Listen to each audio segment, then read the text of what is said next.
ఓం నమః శివాయ.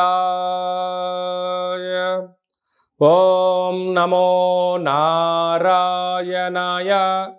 కర్మ నివారణ, నరదృష్టి నివారణ, సంచిత ప్రారబ్ధ ఆగమిక కర్మ నివారణ, తులాభార కాల భైరవాయ నమో నమః. ఓం దిగంబరాయ విద్మహే గజవాహనాయ ధీమహి తన్నో కపాలకాల భైరవ ప్రచోదయాత్. ఓం ఇంద్రాణీ శక్తి దేవ్యై నమోస్తుతే. హరి ఓం. మా ఛానల్కి స్వాగతం.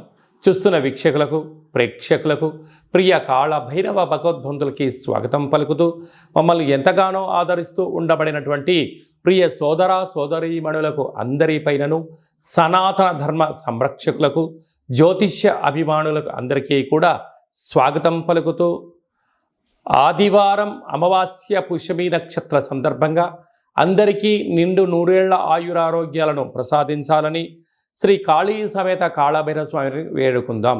అందులో ఈసారి ఆదివారం అమావాస్య పుష్యమి నక్షత్ర సందర్భంగా రవి పుష్యార్క యోగం అందరికీ కలగాలని, అందరికీ మనతో రాబోయేటువంటి భవిష్యత్తులో ఉండబడినటువంటి 7 తరాల వారికి అద్భుత ధన రాజకీయ యోగ సకల ఐశ్వర్యం ఆనందాన్ని ఆ బుధాదిత్య రాజయోగ కారణము, రవిపుషార్క యోగ కారణము, ఆదివారం అమావాస్య కారణం చేత అందరికీ ప్రసాదించాలని కోరుకుందాం. 1/8/2024 నుండి 15/8/2024 వరకు పుట్టినటువంటి వారందరికీ కూడా ముందస్తుగా జన్మదిన శుభాకాంక్షలు. గతంలో వివాహం చేసుకున్న వారికి వివాహ వార్షికోత్సవ శుభాకాంక్షలు. ద్వాదశ రాశుల్లో గ్రహ గమనాన్ని ఒకసారి వీక్షింపచేద్దాం. వృషభ రాశిలో కుజుడు మరియు దేవగురు బృహస్పతి సంచార స్థితి, కర్కాటక రాశిలో రవి సంచార స్థితి, సింహరాశిలో బుధ శుక్ర సంచార స్థితి, కన్యరాశిలో కేతు భగవానుడు సంచార స్థితి, కుంభరాశిలో శని భగవానుడు వక్రగమన సంచార స్థితి, మీనరాశిలో రాహు సంచార స్థితితో ద్వాదశ రాశుల్లో గ్రహ గమనాలు ఈ విధంగా ఉన్నాయి. ధనుసు రాశి వారికి ఆదివారం అమావాస్య పుష్యమి నక్షత్ర సందర్భంగా రవి పుషార్క యోగము, కాళ అమావాస్య యొక్క ఆశీస్సులు ఎలా పొందాలి, అలాగనే అర్ధాష్టమ రాహు దోషం ఉన్నప్పుడు, అష్టమ స్థానంలో రవి సంచారం చేయనప్పుడు ఎలాంటి దోషం ఉంటుంది, వాటిని ఎలా తొలగించుకొని అద్భుత ఆనంద సిద్ధిని పొందాలో ఈ వీడియోలో సవివరంగా సంపూర్ణంగా తెలుసుకుందాం. ధనుసు రాశిలో ఏ నక్షత్రాలు వస్తాయనగా, పూర్వాషాఢ నక్షత్రంలోని 4 పాదాలు, మూలా నక్షత్రంలోని 4 పాదాలు, ఉత్తరాషాఢ నక్షత్రంలోని 1 పాదం కలిపితే ధనుసు రాశి అవడం జరుగుతుంది. చాలామందికి పుట్టినటువంటి కాల సమయంలో డేటా ఆఫ్ బర్త్లు లేనటువంటి కారణం వలన పేరు యొక్క మొదటి అక్షరాన్ని అనుసరిస్తూ రాసిన తెలుసుకునే ప్రయత్నం చేద్దాం. ఏ, యో, బా, బి, బు, ధా, బా, డా, బే అక్షరాల వారందరూ కూడా ధనుసు రాశి జాతకులే.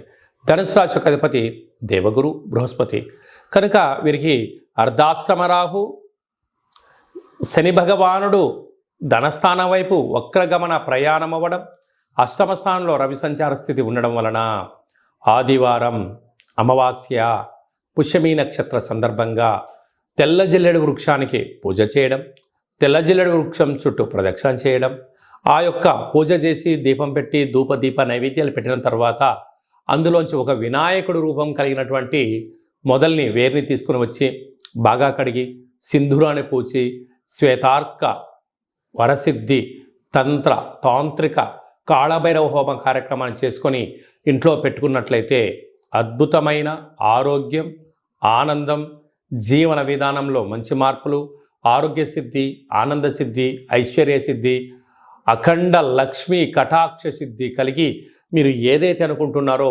అన్నింటా విజయం మీ సొంతమవుతుందని చెప్పి గమనించాలి. కనుక ఈ అమావాస్య అష్టమి తిథిందున వీలైనంత వరకు మీ జన్మ నక్షత్రం రోజున అష్టమి అమావాస్య రోజున దూర వాయు జల ప్రయాణాలు పెట్టుకోవద్దు. వీలైనంత వరకు చర్చలు, సమావేశాలు, వ్రాతకోతలు, క్రయ విక్రయాలకు దూరంగా ఉండడం ఉత్తమోత్తం. యంత్రాలతో ఆయుధాలతో దయచేసి సెలగాటం ఆడొద్దు. ఎలక్ట్రికల్ స్టవ్ సంబంధించినటువంటి ఆయుధాలు, వాహన ప్రమాదాలు స్వల్పంగా పొంచి ఉన్నాయి. తస్మాత్ జాగ్రత్త. ఇలాంటి కాల సమయంలో పక్షులకు ఆహారాన్ని ఏర్పాటు చేయడం, కాకులకు ఆహారాన్ని ఏర్పాటు చేయడం, కుక్కలకు పదార్థాన్ని ఏర్పాటు చేయడం వలన రుణ సమస్యలు, రోగ సమస్యలు, శత్రు సమస్యలను తొలగిపోతాయని చెప్పి గమనించగలగాలి. కనుక మౌనం, ధ్యానం, సూర్యారాధన, సూర్య ఆరాధన, సూర్య నమస్కారాలు మీకు అదృష్టాన్ని, ఆనందాన్ని తీసుకొచ్చి పెడతాయని చెప్పి గమనించాలి. సాఫ్ట్వేర్, హార్డ్వేర్, యానిమేషన్స్, క్రియేటివిటీ రంగాలు, సేవారంగ కార్యక్రమాలు, వ్యాపార రంగ కార్యక్రమాల్లో ఉండబడిన వారందరికీ కూడా ఇది చాలా మంచి సమయం అని చెప్పి గమనించాలి. ముఖ్యమైనటువంటి పండగల గురించి క్లుప్తంగా, సవివరంగా, సంపూర్ణంగా తెలుసుకుందాం. 4వ తారీఖు 8వ నెల 2024 సంవత్సరంలో ఆషాఢమాస బహుళపక్ష ఆదివారము అమావాస్య పుష్యమీ నక్షత్ర సందర్భంగా చాలా మహోన్నతమైన పర్వకాలం అని చెప్పి గమనించాలి. ఆదివారం అమావాస్య వస్తేనే అందరికీ పెద్ద పండగ. అందులో పుష్యమీ నక్షత్రంతో కూడుకున్నటువంటి అమావాస్య కావడం వలన మనకు బహిర్ ప్రాంతాలలో, వ్యవసాయ క్షేత్రాల్లో తెల్ల జిల్లేడు వృక్ష ఉండడం జరుగుతూ ఉంటుంది. ఏపుగా పెరిగినటువంటి వృక్ష దేవత కింద శ్వేతార్క వరసిద్ధి మహాగణపతి స్వామివారు వృక్ష రూపంలో ఉండడం జరుగుతుంటుంది. ఆ గణపతి స్వామివారిని తెచ్చుకొని గృహంలో ఉంచుకున్నట్లయితే మనకు భావి తరాలకు 7 తరాల వారికి అద్భుతమైన ఆనందయోగం, అమృత యోగం, ధనయోగం, రాజకీయ యోగం కలుగుతుందని చెప్పి గమనించాలి.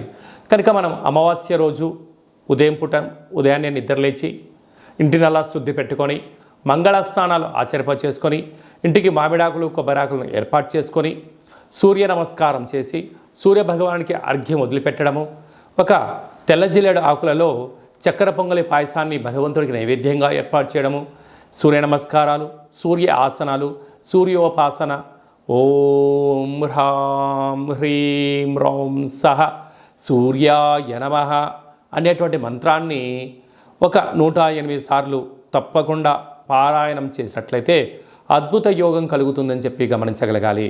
అలాగనే మధ్యాహ్నం పూట గతించినటువంటి పెద్దవారి పేరు పైన నువ్వులు, దర్భలు, నీళ్ళను వదిలిపెట్టడం, పక్షిరాజ వారైనటువంటి కాకిరాజు వారికి ఆహారాన్ని ఏర్పాటు చేయడం, గతించిన వారి పేరు పైన సునకపు మహారాజులకు ఆహారం ఏర్పాటు చేయడం, దేవాలయంలో బ్రాహ్మణుడికి స్వయంపాక దానాన్ని ఏర్పాటు చేయడం వలన గతించినటువంటి వారి యొక్క పితృదేవతల యొక్క ఆశీస్సులు ఉంటాయని చెప్పి గమనించాలి. సాయం సంధ్య కాగానే సాయంత్రం 4:30 నుండి 6 గంటల వరకు రాహుకాల సమయం ఉంటుంది కనుక ఇంట్లో ఒక అష్టదళ పద్మాన్ని వేసుకొని నిమ్మకాయలతో దీపాన్ని వెలిగించడము, విష్ణు సహస్రనామ పారాయణం కానీ లలిత సహస్రనామ పారాయణం చేయడం వలన ఇంటిలో రాహుకాలంలో చేసే పూజ ఫలిత ప్రభావం వలన నరదృష్టి, శత్రు ప్రభావాలు తొలగిపోతాయి. చీకటి పడ్డాక లేకుంటే ఉదయం కానీ ఇంటికి ఒక ఎర్రటి గుమ్మడికాయను దిష్టి తీసి పలగొట్టడం, దారం కలిగిన నిమ్మకాయని కట్ చేసి గడపకు ఇటువైపు అటువైపు పెట్టడం, కార్లను, ఫ్యాక్టరీలను, కర్మాగారాలను శుద్ధి పెట్టుకొని సాంబ్రాణితో ధూపం వేయడం వలన ప్రశాంతత కలుగుతుందని జరుగుతుంది. మిగతా రోజుల్లో 1000 జపం చేస్తే ఎంతటి ఫలితం వస్తుందో ఆ రోజు ఒక్క నామాన్ని స్మరించిన, కాలభైరవ అన్న, కాళికామాత అన్న, వెంకటేశ్వర అన్న, ఓం నమశివాయ అన్న అద్భుతమైన ఫలితం కలుగుతుంది అని చెప్పి గమనించాలి. ఆ రోజు చేసే పూజ, ఆ రోజు చేసే దీక్ష, ఆ రోజు ఉండబడిన మౌనము మనకెంతో ఐశ్వర్యాన్ని, ఆనందాన్ని మనకు కలిగిస్తుందని చెప్పి గమనించగలగాలి. అదే కాకుండా ఆ యొక్క అమావాస్యను కాళ అమావాస్య అంటారు. అంటే కాళిదాసు లాంటి వాళ్ళు, బట్టి విక్రమార్కుడు లాంటి వాళ్ళు, శివాజీ చక్రవర్తులు లాంటి వారందరూ కూడా ఇలాంటి రోజులలోనే సాధన చేసి కాళ స్వరూపమైనటువంటి కాళికామాతను, కాళభైరవ స్వామిని ప్రసన్నం చేసుకున్నారని చెప్పి గమనించాలి. అలాగనే మనకు 12వ తారీఖున 13వ తారీఖున శ్రావణమాస శుద్ధాష్టమి సందర్భంగా, కాళ అష్టమి సందర్భంగా కాళభైరవ స్వామి స్మరణ, ధ్యానము యోగదాయకం అని చెప్పి గమనించాలి. మన యొక్క దేవాలయంలో 4 శనివారాలు, 4 మంగళవారాలు, శుద్ధాష్టమి, పూర్ణిమ, బహుళాష్టమి, అమావాస్య సందర్భంగా నిత్యము కాళభైరవ హోమం జరుగుతూ ఉంటుంది. కనుక దేవాలయంలో అర్చన, అభిషేకాదులు, కాలభైరవ స్వామి యొక్క ముడుపు, కాలభైరవ స్వామి వారి యొక్క కూష్మాండ దీపము పెట్టడం జరుగుతుంటుంది. హోమంలో పాల్గొనడం వలన సకల అష్ట కష్టాలు తొలగిపోతాయి. కాలము అనగానే కాలభైరుడి యొక్క చేతిలో ఉంటుంది. అందుకే కాళాష్టమి, కాళ అమావాస్య రోజున భైరవ స్వామి యొక్క స్మరణ, ధ్యానము, పూజ ఐశ్వర్యాన్ని, ఆనందాన్ని కట్టబెడుతుందని చెప్పి గమనించాలి. గృహంలో ఉండబడిన నరదృష్టి తొలగిపోతుంది. వ్యాపారాల్లో ఉండబడినటువంటి ఆటంకాలు తొలగిపోతాయి. విపరీతమైనటువంటి జనాకర్షణ, ధనాకర్షణ కలుగుతుందని చెప్పి గమనించాలి. ఆసక్తి కలిగితే ఇంట్లో చేసుకోండి.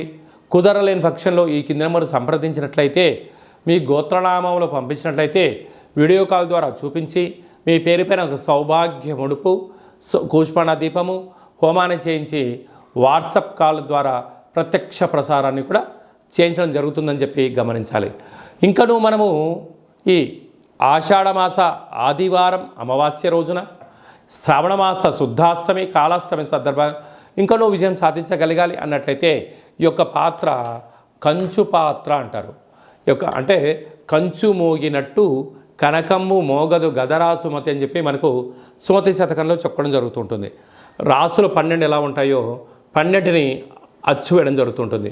పూజ చేసిన తదనంతరము ఈ యొక్క పాత్రను ఇలా ఎడమ చేతో పట్టుకొని కుడి చేతో ఈ కరసాహం తీసుకొని ఇలా చిన్నగా శబ్దం చేసినట్లయితే ఓంకార శబ్దం రావడం జరుగుతుంటుంది.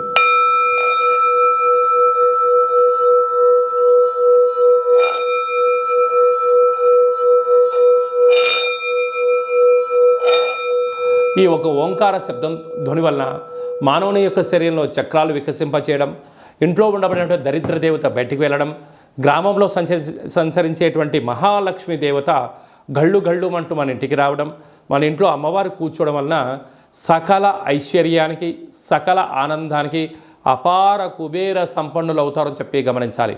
ఈ యొక్క కాళభైరవ స్వామి అక్షయ పాత్ర మరియు మీకు ఒక కాళభైరవ స్వామి ఒక పిరమిడు, డాలరు, కంకణము, కాళభైరవ హోమం చేయించడం జరుగుతుంది. మీకు వాట్సాప్ కాల్ ద్వారా ప్రత్యక్ష ప్రసారాన్ని కూడా చూపించడం జరుగుతుంది. ఆసక్తి గలవారు ఈ కింది నెంబర్ సంప్రదించి ఆ అక్షయ పాత్రను ఇంట్లో ఉంచుకోవడం వలన అద్భుతమైన ఆనందం, ఆరోగ్యం మీ సొంతమవుతుందని చెప్పి గమనించాలి. అలాగనే మీ వ్యక్తిగత జాతకం తెలుసుకోవాలనుకుంటున్నారా? మీ పుట్టినటువంటి కాల సమయంలో మీకు తల్లిదండ్రులు పెట్టినటువంటి పేరు, డేటు, నెల, సంవత్సరం, సమయం వ్రాసి పంపించినట్లయితే 100 సంవత్సరాల జాతకాన్ని వ్రాసి సవివరంగా పంపించడం జరుగుతుంది. మీరు పుట్టినప్పుడు గ్రహ గమనాలు ఎలా ఉన్నాయి, ప్రస్తుతం ఎలా ఉంటున్నాయి, రాబోయే కాలంలో ఎలా ఉండబోతున్నాయో సవివరంగా సంపూర్ణంగా తెలియజేయడం జరుగుతుంటుంది. అలాగనే చాలామందికి పుట్టినటువంటి కాల సమయంలో డేటా బర్త్లు లేనటువంటి వారందరికీ మీ పేరు యొక్క మొదటి అక్షరాన్ని అనుసరిస్తూ రాసి తెలియచేస్తూ ప్రస్తుత కాలమాన ప్రకారంగా గ్రహ గమనాలు ఎలా ఉన్నాయి, భవిష్యత్తులో ఎలా ఉండబోతున్నాయో అనేటువంటి విషయాన్ని తెలియచేస్తూ రమణ శాస్త్రం ద్వారా అనగా గవ్వల ద్వారా భూత, భవిష్యత్, వర్తమానాన్ని తెలియజేయడం జరుగుతుంది గవ్వల ద్వారా. కనుక డేటా బర్త్లు లేనటువంటి వారికి గవ్వల ద్వారా జ్యోతిష్యాన్ని చెప్పడం జరుగుతుంది. కనుక మన వ్యక్తిగత జాతకాన్ని తెలుసుకుందాం, గ్రహాలలో ఉండబడిన దోషాలను తెలుసుకుందాం, తినేటువంటి ఆహారాల్లో, వేసుకునే వస్త్రాల్లో, చేసే పనుల్లో స్వల్పమైన మార్పులు చేసుకుందాం. అద్భుతమైన, ఆనందకరమైన, ఆరోగ్యకరమైన, కుబేర సంపన్నమైన జీవితానికి స్వాగతం పలుకుతాం. కనుక ఆసక్తి గలవారు ఈ కింద సంప్రదించి అపాయింట్మెంట్ తీసుకొని సంప్రదించగలరు. అలాగనే మీ అబ్బాయి కానీ అమ్మాయికి కానీ ఎంత ప్రయత్నం చేసినా వివాహం అవ్వడం లేదా? ఎందుకు వివాహం అవ్వడం లేదు? జాతకంలో ఎలాంటి దోషాలు ఉన్నాయి? వివాహం ఎప్పుడవుతుంది? ఎలాంటి అబ్బాయితో అమ్మాయితో కలపడం వలన వీరి యొక్క గణగుణాలు బాగుంటాయో తెలుసుకోవడం జరుగుతుంటుంది. కనుక జాతకాన్ని తెలుసుకుందాం, మంచి వివాహ సంబంధం తెచ్చుకుందాం, భావితరాల్లో మంచి ఆనందకరం జీవితం పొందుదాం. కనుక వచ్చేటువంటి జాతకాన్ని వధూవరుల యొక్క పాదాలు, గుణాలు, సంతాన యోగము, అలాగనే విదేశీయాన యోగము, ఎలాంటి యోగాలు ఉన్నాయో కూడా తెలుసుకుందాం. అలాగే మీ అబ్బాయి కానీ అమ్మాయికి కానీ చిన్నపిల్లలు పుట్టినట్లయితే ఏ మాసంలో పుట్టితే ఎలాంటి పేర్లు పెట్టుకోవాలి, నక్షత్రంలో ఉన్న విశిష్టత ఎంతో కూడా తెలియజేయడం జరుగుతుంటుంది. ఈ యొక్క మాసంలో పుట్టినట్టు రోజు వారందరికీ కూడా, అలాగే వివాహ వార్షికోత్సవం చేసుకుంటున్న వారందరికీ కూడా మన యొక్క దేవాలయంలో ప్రత్యేకంగా కాళభైరవ హోమం చేయించడం జరుగుతుంటుంది. అలాగనే ప్రసాదం కూడా పంపించడం జరుగుతుంది. మనమందరము కూడా కలియుగ కాలంలో కాళభైరవ స్వామికి స్మరణ చేద్దాం, కష్టాలకు స్వస్తి పలుకుదాం, ఐశ్వర్యానికి స్వాగతం పలుకుతాం. అందరికీ ఆదివారం అమావాస్య పుష్యమీ నక్షత్ర సందర్భంగా ఆశీస్సులు కోరుకుంటూ ఆశీర్వచనం. ఓం కాళకాలాయ విద్మహే కాళాతీతాయ ధీమహి తన్నో కాళభైరవ ప్రచోదయాత్. శతమానం భవతి శతాయు పురుష సతేంద్రియ ఆయుష్యేవేంద్రియే ప్రతిష్టతి. ధనం ధాన్యం బహుపుత్రలాభం శత సంవత్సరం దీర్ఘమాయు. సర్వే జనా సుఖినో భవంతు. లోకా సమస్తా సుఖినో భవంతు. సర్వం కాళభైరవ దేవతార్పణమస్తు. ఈ వీడియో మీకు నచ్చినట్టయితే లైక్ చేయండి, షేర్ చేయండి, మా ఛానల్ని సబ్స్క్రైబ్ చేసుకోండి.